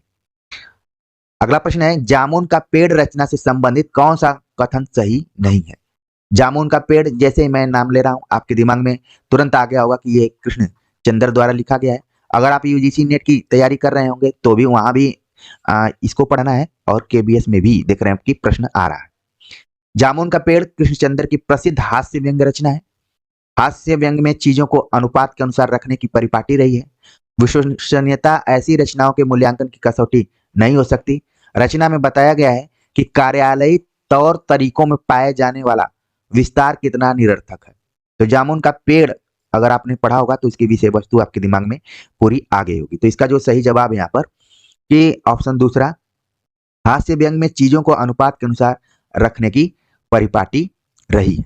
ठीक है, अगर हम बात करते हैं, अगला प्रश्न है कि निम्नलिखित में कौन सा कथन सही नहीं है? कौन सा कथन सही नहीं है? ऑप्शन दिया गया, कबीर की दृष्टि में ईश्वर एक है, कबीर ने स्वयं को दीवाना कहे जाने का खंडन किया है, कबीर ने कहा कि संसार बौरा गया है, कबीर ने नियम और धर्म का पालन करने वाले लोगों की कमियों की ओर संकेत किया है।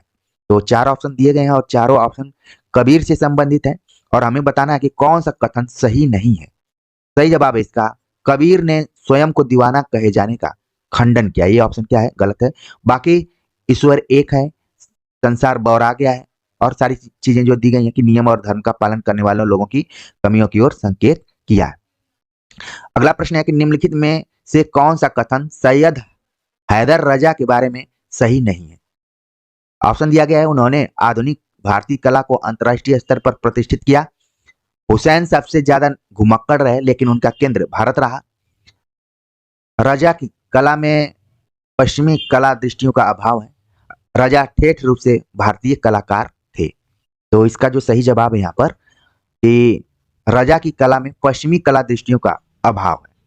अक्सर आप देख रहे हैं कि कुछ प्रश्नों के जवाब ऐसे हो रहे हैं जो कि नकारात्मक अर्थों में प्रयुक्त हुए हैं और वही उसके क्या हो जा रहे हैं, सही जवाब हो जा रहे हैं। तो इस पैटर्न, आगे बात करते हैं अगले प्रश्न पर। कौन सी रचना सुमित्रा नंदन पंत की नहीं है? फिर से वही सवाल आ गया पंत से रिलेटेड।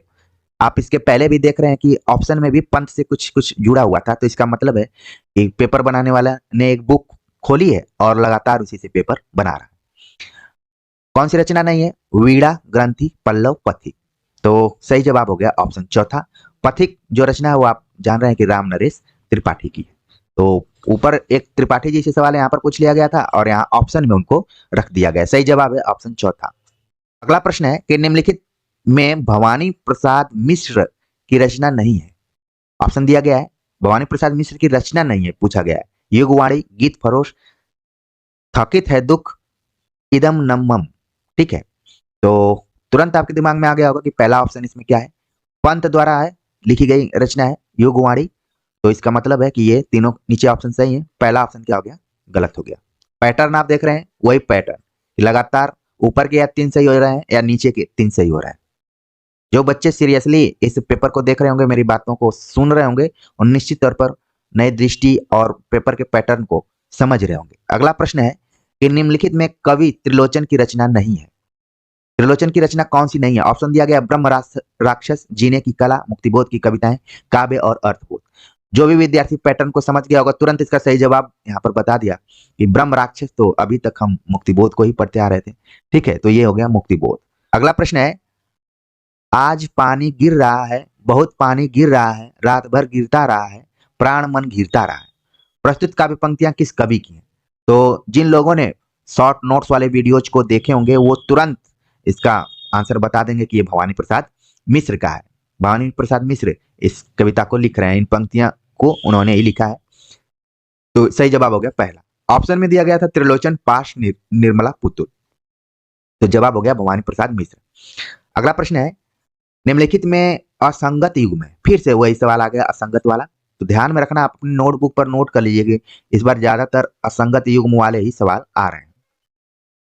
ऑप्शन दिया गया है आत्म परिचय हरिशंकर प्रसाद, आत्म परिचय हरिवंश राय बच्चन, उषा शमशेर बहादुर सिंह, पतंग भवानी प्रसाद मिश्र, कविता के बहाने कुंवर नारायण।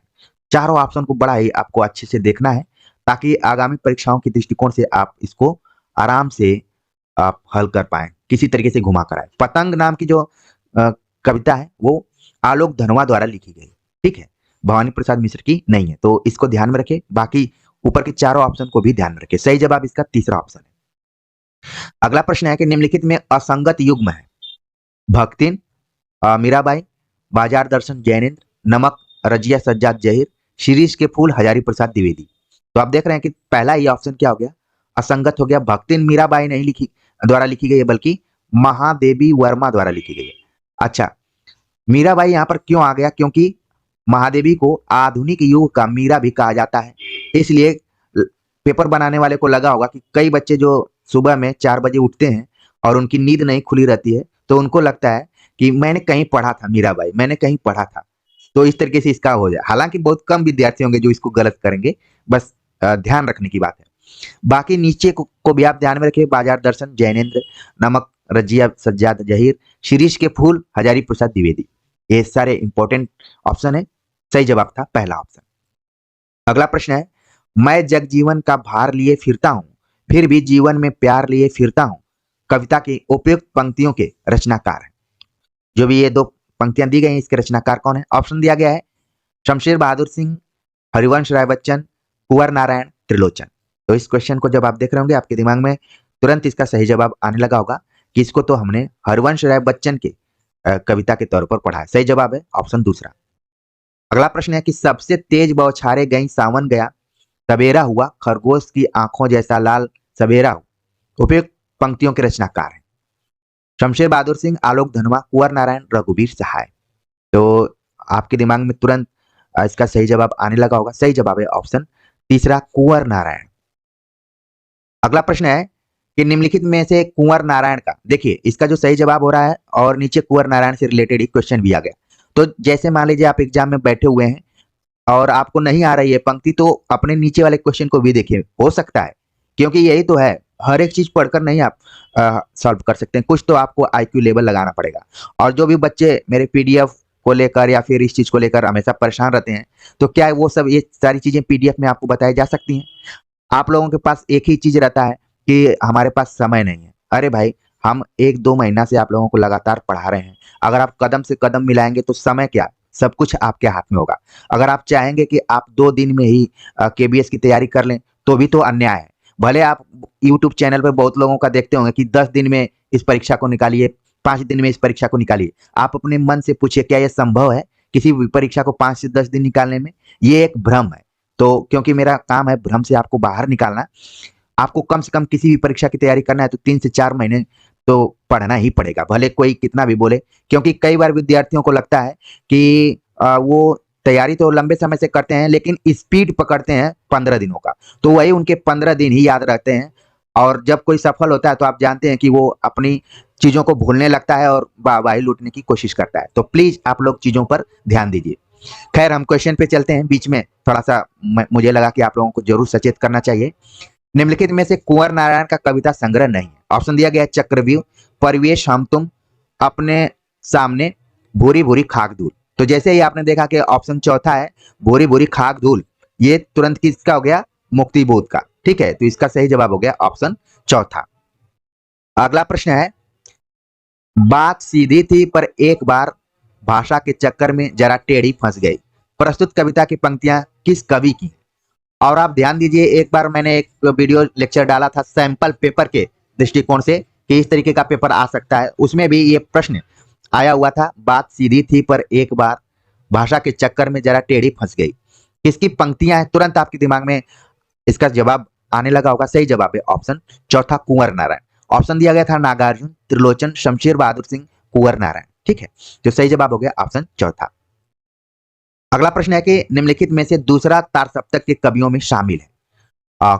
क्योंकि एनसीईआरटी के बुक में और आपके सिलेबस में कुछ ऐसे कवि लगे हुए हैं जो कि सप्तक से रिलेटेड है। और वन लाइनर किताबों को, वन लाइनर नोट्स बताते समय, आप लोगों को शॉर्ट नोट्स बताते समय मैंने बार बार आग्रह किया है, जैसे ही कवियों का नाम आता था तो होमवर्क के लिए आप लोगों से क्वेश्चन में पूछ देता था। यहाँ पर भी वही सवाल पूछ लिया गया कि दूसरा तार सप्तक के कवियों में शामिल है। ऑप्शन दिया गया है नागार्जुन, त्रिलोचन, रघुवीर सहाय, कुंवर नारायण। तो जैसे ही आपने देखा होगा, तुरंत आपके दिमाग में आ गया होगा कि रघुवीर सहाय को हमने दूसरा सप्तक के अंतर्गत पढ़ा है। जबकि आप देखेंगे कि नागार्जुन और त्रिलोचन, इन लोगों का सप्तक से जुड़ाव ही नहीं है। और कुंवर नारायण जो भी हैं वो भी तीसरे सप्तक से जुड़े हुए हैं। सप्तक के कवियों के बारे में पढ़ना है तो हमने एक वीडियो लेक्चर बनाया हुआ है, जरूर समय निकाल कर देखिए। वैसे आप लोगों ने देख भी लिया होगा। आगे बात करते हैं अगले क्वेश्चन पे। अगला प्रश्न है कि हम दूरदर्शन पर बोलेंगे, हम असमर्थ शक्तिवान, हम एक दुर्बल को लाएंगे एक बंद कमरे में। प्रस्तुत काव्य पंक्तियां किस कवि की कविता से हैं? ऑप्शन दिया गया रघुवीर सहाय, नागार्जुन, धर्मवीर भारती, हरिवंश राय बच्चन। तो इस कविता को आप लोगों ने पढ़ा होगा और हमने इस पर भी वीडियो लेक्चर बनाया है। ठीक है, कैमरे में बंद अपाहिज नाम से एक कविता है। सही जवाब है ऑप्शन पहला, रघुवीर सहाय। और किस तरीके से इस कविता में चीजों को उठाया गया, बड़ा ही अच्छे से कवि ने प्रस्तुत किया है। ठीक है, चलते हैं आगे, बात करते हैं अगले क्वेश्चन पे। मुक्तिबोध द्वारा लिखित रचना विपात्र है। विपात्र किस विधा में, एक तरीके से पूछा जा रहा है। ऑप्शन दिया गया कविता, कहानी, नाटक, उपन्यास। तो मुक्तिबोध की रचनाओं को आप जब पढ़ेंगे, खासतौर से मुक्तिबोध को आप कवि के रूप में जानते हैं, लेकिन उन्होंने उपन्यास और कहानी भी बहुत अच्छी अच्छी लिखी है। तो इसका जो सही जवाब है यहाँ पर, विपात्र किस विधा में, सही जवाब है देखिए यहाँ पर क्या है, क्वेश्चन नंबर 94 का जो सही जवाब है वो है कहानी विधा में। ठीक है, ऑप्शन दूसरा इसका सही जवाब है। विपात्र क्या है, कहानी संग्रह। अगला प्रश्न है, शमशेर बहादुर सिंह को उनकी किस कृति के लिए साहित्य अकादमी पुरस्कार मिला था। अभी तक आप देख रहे थे कि सप्तक से संबंधित कुछ प्रश्न आ रहे थे, अब साहित्य अकादमी से रिलेटेड भी क्वेश्चन आ रहे हैं। तो इसलिए अपने नोटबुक पर साहित्य अकादमी नोट कर लीजिए और ध्यान में रखिए कि आपके सिलेबस में कौन कौन से ऐसे कवि लगे हुए हैं। ऑप्शन दिया गया, कुछ कविताएं चुका भी नहीं हूं मैं, चुका भी हूं मैं नहीं, कुछ और कविताएं बात बोलेगी।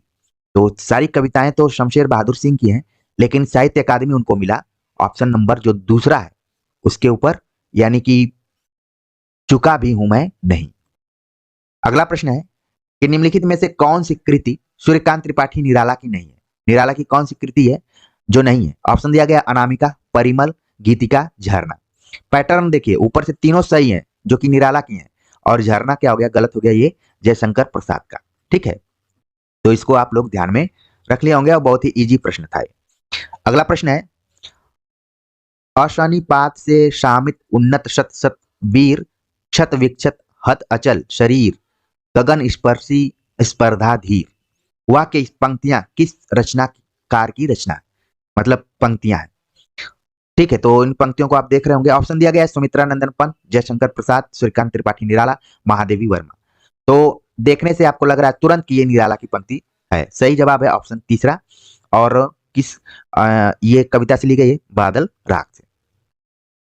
अगला प्रश्न है, निम्नलिखित रचनाओं में से कौन सी तुलसीदास की नहीं है।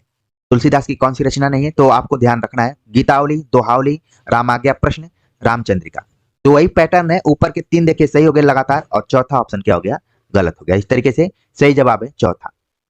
अगला प्रश्न है कि निम्नलिखित में से कौन सा कथन तुलसीदास के बारे में सही नहीं है। तुलसीदास के बारे में कौन सा कथन सही नहीं है, और ये सारे कथन जो बनाए गए हैं वो सब एनसीईआरटी बुक से बनाए गए हैं। ऑप्शन दिया गया है, तुलसीदास लोक मंगल की साधना में के रूप में प्रतिष्ठित है। तुलसीदास की लोक और शास्त्र दोनों में गहरी पैठ नहीं थी। जीवन और जगत की व्यापक अनुभूति और मार्मिक प्रसंगों की उन्हें अचूक समझ थी। अपने समय में हिंदी प्रदेश में प्रचलित सारे भावात्मक व काव्य भाषाई तत्वों का प्रतिनिधित्व करते थे। तो आप देख रहे हैं कि ऐसे प्रश्न जो लंबे लंबे ऑप्शन वाले हैं, तो उसमें जो नकारात्मक ऑप्शंस रहते हैं वही ज्यादातर सही होते हैं। और बिल्कुल आप लोगों ने पकड़ लिया, ऑप्शन नंबर दूसरा हो गया कि तुलसीदास की लोक और शास्त्र दोनों में गहरी पैठ नहीं थी। ये क्या हो गया, ऑप्शन गलत हो गया। बाकी सभी ऑप्शन क्या है, सही है। तो इस ट्रिक को भी आप ध्यान में रखिए, आपके लिए काफी काम में आने वाली है। अगला प्रश्न है कि निम्नलिखित में कौन सा कथन सही नहीं है। चौपाई सममात्रिक छंद है, दोहा अर्धमात्रिक छंद है, कवित्व वाणिक छंद है, सवैया छंद का भेद नहीं होता। तो यहाँ पर जो सवाल पूछा गया है कि सवैया छंद का भेद नहीं होता, ये क्या हो गया, ऑप्शन गलत हो गया। बाकी जितनी भी यहाँ पर चीजें बताई गई उसी पैटर्न पर आप देख रहे हैं कि बताई गई। अच्छा, छंदों पर आपको विशेष जानकारी हासिल करनी है तो मैंने दो तरीके की वीडियो बनाई है। एक तो व्हाइट बोर्ड पर पढ़ाते हुए, और एक पीडीएफ फॉर्म में आपको वीडियो मिल जाएगी जिसमें छंदों पर हमने आपको समझाने का प्रयास किया है। तो जरूर समय निकाल कर उनको देखिए। ठीक है, आगे बात करते हैं, शब्द और उसके अर्थ की दृष्टि से निम्नलिखित में से कौन सा शब्द युग्म सही नहीं है। शब्द और उसके अर्थ की दृष्टि से शब्द युग्म को बताना है जो कि सही नहीं है। ऑप्शन दिया गया है, नवरस, नया रस, शय रात, शब है बल्कि शब, शब रात, फितरत, आदत, गिरह, बगल। तो इसमें से कौन सा शब्द युग्म जो है वो सही नहीं है, ये हमें बताना है। तो सही जवाब यहाँ पर देखिए, दो ऑप्शंस में टकराहट मेरे हिसाब से हो रही है। एक तो यहाँ पर नौ रस है, तो यहाँ पर नया रस बल्कि नहीं, बल्कि नव रस, जो नौ रसों की चर्चा की जाती है। अगर यहाँ पर होता नव रस, तब यहाँ पर क्या होता, नया रस ज्यादा सार्थक होता अर्थ के दृष्टिकोण से। तो एक तो ऑप्शन ये 50-50 में है। और एक यहाँ पर है गिरह और दिया हुआ है बगल। गिरह मतलब गांठ होता है और ये भी ऑप्शन नहीं मिल रहा है। ठीक है, तो 102 नंबर को आप लोग थोड़ा सा सीरियसली इसको देखिए। अगला प्रश्न है कि महादेवी वर्मा को उनकी किस रचना के लिए ज्ञानपीठ पुरस्कार प्राप्त हुआ था? तो ऑप्शन दिया गया यामा, दीपशिखा, आपदा और सांदगी। तो आपके दिमाग में तुरंत आ गया होगा कि हमने यामा पढ़ा था। सही जवाब है ऑप्शन पहला। ठीक है, 1982 ईस्वी में। कई बार ईयर को लेकर भी कंफ्यूजन में है, तो इसको आप लोग जरूर ध्यान से देखें। अगला प्रश्न है निम्नलिखित में शब्द और उसके अर्थ की दृष्टि से कौन सा युग्म असंगत है? शब्द दे दिया जा रहा है और फिर अर्थ पूछ लिया जा रहा है। इसका मतलब है कि एनसीईआरटी के चैप्टर्स में जो भी चैप्टर लगे हुए हैं उनमें जो कठिन शब्द हैं उनकी मीनिंग भी दी गई है। उन मीनिंग को भी आपको ध्यान में रखना पड़ेगा। इसीलिए क्या है कि जब आप किसी भी कोचिंग्स के नोट्स को पढ़ते हैं या फिर पीडीएफ्स को पढ़ते हैं, वीडियोज देखते हैं, तो वो आपको 100% जानकारी नहीं उपलब्ध करवा पाता है, 90%, क्योंकि समय की भी बाध्यता है और आपके धैर्य की भी बाध्यता है। क्योंकि वर्तमान समय में युवाओं में धैर्य की कमी थोड़ी हो गई है, जल्दीबाजी में है, तो इस चीज को भी ध्यान में रखना पड़ता है। तो और सही बात है कि आप एक समय में सारी चीजें नहीं प्राप्त हो सकती हैं, तो जिनके पास किताब है वो जरूर इस चीज को भी देखें, पीछे जो शब्दार्थ दिए गए उनको भी देखें। देखिए यहाँ पर क्या है, शब्द दिया गया दुर्वह। दुर्वह जिसे ढोना कठिन हो, विधात्री पालनहार, पुराखिन बुजुर्ग महिला, पुरखिन जिसको कई बार बोल दिया जाता है, कुंचित सिकुड़ी हुई। तो इसमें कौन सा असंगत है? सही जवाब है ऑप्शन दूसरा, विधात्री पालनहार। ठीक है, अगला प्रश्न है निम्नलिखित में से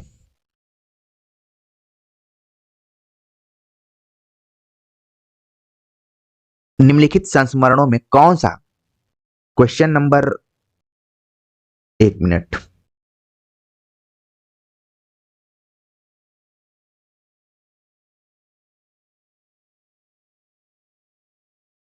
यहाँ पर एक क्वेश्चन छूट गया है, उस पर हम बाद में बात करेंगे। क्वेश्चन नंबर है 109, निम्नलिखित संस्मरणों में कौन सा फणीश्वरनाथ रेणु द्वारा लिखित संस्मरण नहीं है? तो कौन सा संस्मरण फणीश्वरनाथ रेणु द्वारा नहीं है? पथ के साथी, ऋण जल धन जल, वन तुलसी की गंध, श्रुत अश्रुत। तो जैसे ही आपने देखा उसी पैटर्न पर नीचे के 3 क्वेश्चन सही हो रहे हैं, 3 आंसर। पथ के साथी जो हो गया वो महादेवी वर्मा का हो गया। ठीक है, अगला प्रश्न है प्रकाशन की दृष्टि से हजारी प्रसाद द्विवेदी के निबंधों का सही अनुक्रम है? अशोक के फूल, कल्पलता, विचार और वितर्क, कुटज। तो इस तरह के क्वेश्चन को आपने बहुत सॉल्व किया होगा अगर आप यूजीसी नेट की तैयारी करते रहोगे या फिर अन्य परीक्षाओं की, तो प्रकाशन वर्ष पर आधारित क्वेश्चन आते रहते हैं। तो इसका जो सही जवाब है यहाँ पर, एक ही रचनाओं को बार बार इधर उधर घुमा फिरा कर दिया गया है। सही जवाब है पहला ऑप्शन, अशोक के फूल, कल्पलता, विचार और वितर्क, कुटज। अगला प्रश्न है निम्नलिखित में कौन सा निबंध संग्रह हजारी प्रसाद द्विवेदी का नहीं है? अशोक के फूल, प्राचीन भारत के कलात्मक विनोद, कुटज, सोच विचार। तो आप देख रहे हैं कि ऊपर के तीनों ऑप्शन क्या है, सही है। उसी पैटर्न पर, जिस पैटर्न की बार बार मैं बात कर रहा हूं, सोच विचार नाम का जो निबंध संग्रह है वो हजारी प्रसाद द्विवेदी का नहीं है, बल्कि ये जैनेन्द्र द्वारा लिखा गया है। तो इस तरीके से इसका जो सही जवाब हो गया ऑप्शन चौथा। अगला प्रश्न है कि निम्नलिखित में से कौन सा पत्रकारिता का प्रकार नहीं है? पत्रकारिता के प्रकारों में कौन सा नहीं आता है? इस पर भी हमने वीडियो लेक्चर बनाया हुआ था, आपने ध्यान से देखा होगा, तुरंत इसका सही जवाब आपके दिमाग में आ गया होगा। ऑप्शन चौथा, स्वदेश पत्रिका नाम का कोई पत्रकारिता का प्रकार नहीं है, बाकी ऊपर के तीनों है। अगला प्रश्न है निम्नलिखित में से कौन सा संपादन का सिद्धांत नहीं है? संपादन का सिद्धांत कौन सा नहीं है? ऑप्शन दिया गया है वस्तुपरकता, पक्षधरता, तथ्यों की शुद्धता, संतुलन। तो इसका जो सही जवाब है यहाँ पर, आपने पढ़ना शुरू कर दिया होगा, उत्तर है दूसरा, पक्षधरता। ये संपादन का सिद्धांत नहीं है, मतलब उसमें क्या होना चाहिए, निष्पक्ष होना चाहिए। ठीक है, आगे बात करते हैं अगले क्वेश्चन पे। अगला प्रश्न है कि निम्नलिखित में संचार का प्रकार नहीं है? अंतर वैयक्तिक संचार, एकल संचार, अंतर वैयक्तिक संचार, जन संचार। कौन सा जो ऑप्शन है वो संचार का प्रकार नहीं है? ठीक है, तो इसका जो सही जवाब है वो है एकल संचार। एकल संचार इसका सही जवाब है। अगला प्रश्न है कि निम्नलिखित में जन संचार की विशेषता नहीं है? अब जनसंचार की विशेषता नहीं है, इसको आपको बताना है। ऑप्शन दिया गया कि जनसंचार में फीडबैक तुरंत नहीं प्राप्त होता, जनसंचार के दर्शकों का दायरा बहुत व्यापक होता है, जनसंचार के श्रोताओं का दायरा बहुत सीमित होता है, जन संचार माध्यम के जरिए प्रसारित संदेशों की प्रकृति सार्वजनिक होती है। तो कौन सी विशेषता नहीं है ये हमें बताना है। तो इसका जो सही जवाब है यहाँ पर आप लोगों के भी दिमाग में आने लगा होगा, ऑप्शन तीसरा, जनसंचार के श्रोताओं का दायरा बहुत सीमित होता है। ये क्या है? ऑप्शन गलत है। अगला प्रश्न है कि निम्नलिखित में से कौन सा जनसंचार का प्रमुख कार्य नहीं होना चाहिए? जनसंचार का प्रमुख कार्य नहीं होना चाहिए। ऑप्शन दिया गया, निगरानी करना, मनोरंजन करना, आत्म प्रचार करना, सूचना देना।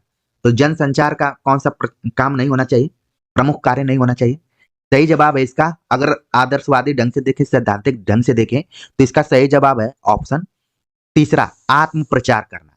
लेकिन मुझे यह कहते हुए तनिक भी संकोच नहीं हो रहा है कि यही सबसे ज्यादा होता है। आप यूट्यूब चैनल पर जितने भी चीजों को देखेंगे, खासतौर से एजुकेशन एरिया में, तो उसमें आत्म प्रचार के अलावा और कोई चीज नहीं है। ठीक है, तो जनसंचार, क्योंकि एक तरीके से जिस प्लेटफॉर्म पर हम जुड़े हैं आप लोगों से, वो जनसंचार का ही एक माध्यम है। अगर ये प्लेटफॉर्म नहीं होता तो शायद मैं अपने कॉलेज में पढ़ाता और टू दी पॉइंट रहता, जो भी करना रहता कॉलेज के ही बच्चों के लिए करता, लेकिन एक्स्ट्रा समय का उपयोग न करके और कुछ काम करता है यहाँ पर। लेकिन ये जनसंचार है जो कि आप लोगों से जोड़ने के लिए एक प्लेटफॉर्म मिला हुआ है। ठीक है ना? तो आत्म प्रचार करना जनसंचार का प्रमुख कार्य नहीं होता है, लेकिन जैसा कि आप जानते हैं कि जो चीजें नहीं होती हैं वही ज्यादा ही होती हैं। ठीक है, किसी ने कहीं लिखा हुआ था, मैं पढ़ा था कि सच बोलने का दिखावा, ज्यादातर जो लोग झूठे होते हैं वही दिखाते हैं कि मैं बहुत सच्चा हूं। चलते हैं आगे, बात करते हैं जो 2-3 क्वेश्चन और छूटे थे उन पे ना, कुछ प्रश्न छूट गए थे, तो उसमें क्वेश्चन नंबर 87 है, निम्नलिखित में हरिवंश राय बच्चन की रचना नहीं है। हरिवंश राय बच्चन की कौन सी रचना नहीं है? ऑप्शन दिया गया है, निशा निमंत्रण, एकांत संगीत, मिलन यामिनी, हे मेरी तुम।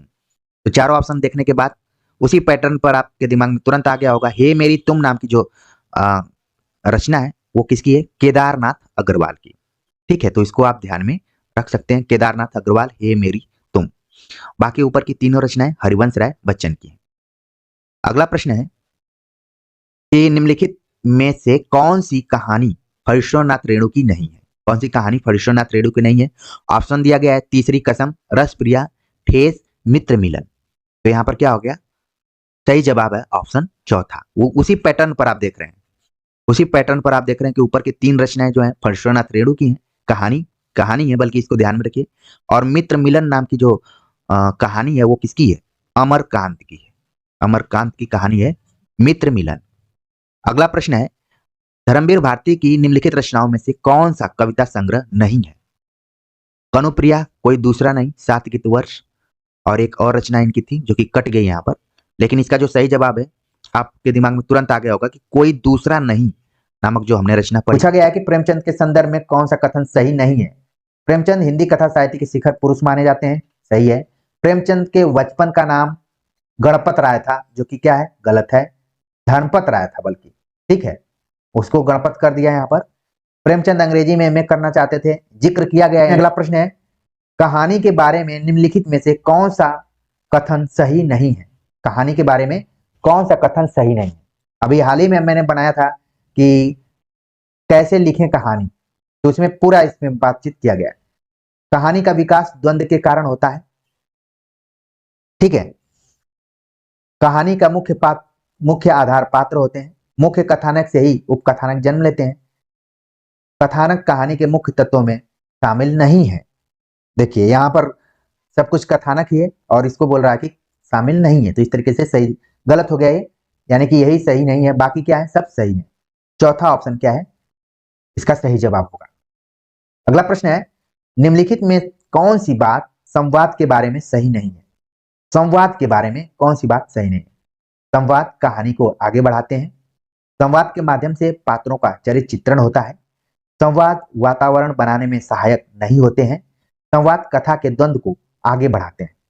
तो यहाँ पर तीसरा ऑप्शन जो है वो गलत है। बताया जा रहा है कि संवाद वातावरण बनाने में सहायक नहीं होते हैं, जबकि मेन काम ही है इनका कि ये वातावरण को बनाने में सहायक होते हैं।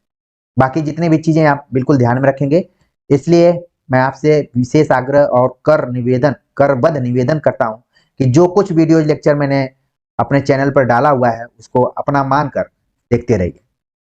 ऑप्शन तीसरा इसका सही जवाब हो गया। आगे अगला प्रश्न है कि निम्नलिखित में से किसका संपादन बाल मुकुंद गुप्त ने नहीं किया है? सरस्वती, भारत मित्र, हिंदी बंगवासी, हिंदुस्तान। तो बाल मुकुंद गुप्त का संबंध किस पत्रिका से नहीं था? सही जवाब है ऑप्शन पहला, सरस्वती पत्रिका। बाकी जितने भी पत्रिकाएं हैं सबका संपादन बाल मुकुंद गुप्त ने किया है और सरस्वती का नहीं किया है।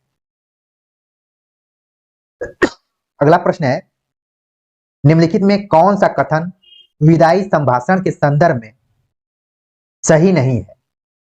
तो पहले तो आपके दिमाग में यह बात आ जानी चाहिए कि विदाई संभाषण के लेखक हैं बाल मुकुंद गुप्त, जो कि शिव शंभू के चिट्ठे का एक अंश है, व्यंग प्रधान वो निबंध है। अब यहाँ पर जो दिया गया कि इसमें दिखाया गया है कि शासन के आतताई रूप में से सबको कष्ट होता है, सही बात है। इसमें भारतीयों की बेबसी को दर्शाया गया है, ये भी सही है। इसमें दुख और लाचारी को व्यंग्यात्मक ढंग से प्रस्तुत किया गया है, ये भी सही है। सबसे इंपॉर्टेंट है कि आपको पता है कि यहाँ पर लॉर्ड डलहौजी नहीं बल्कि लॉर्ड कर्जन का जिक्र होना चाहिए। और यहाँ पर देखिए पूछा गया कि यह लॉर्ड डलहौजी के समय की रचना है, ये क्या हो गया? गलत हो गया। बाकी जितने भी ऑप्शन दिए गए हैं सब सही हैं। ये क्या है? लॉर्ड कर्जन है और 1905 में जो बंगाल विभाजन हुआ था उसी पर पूरा ये फोकस है।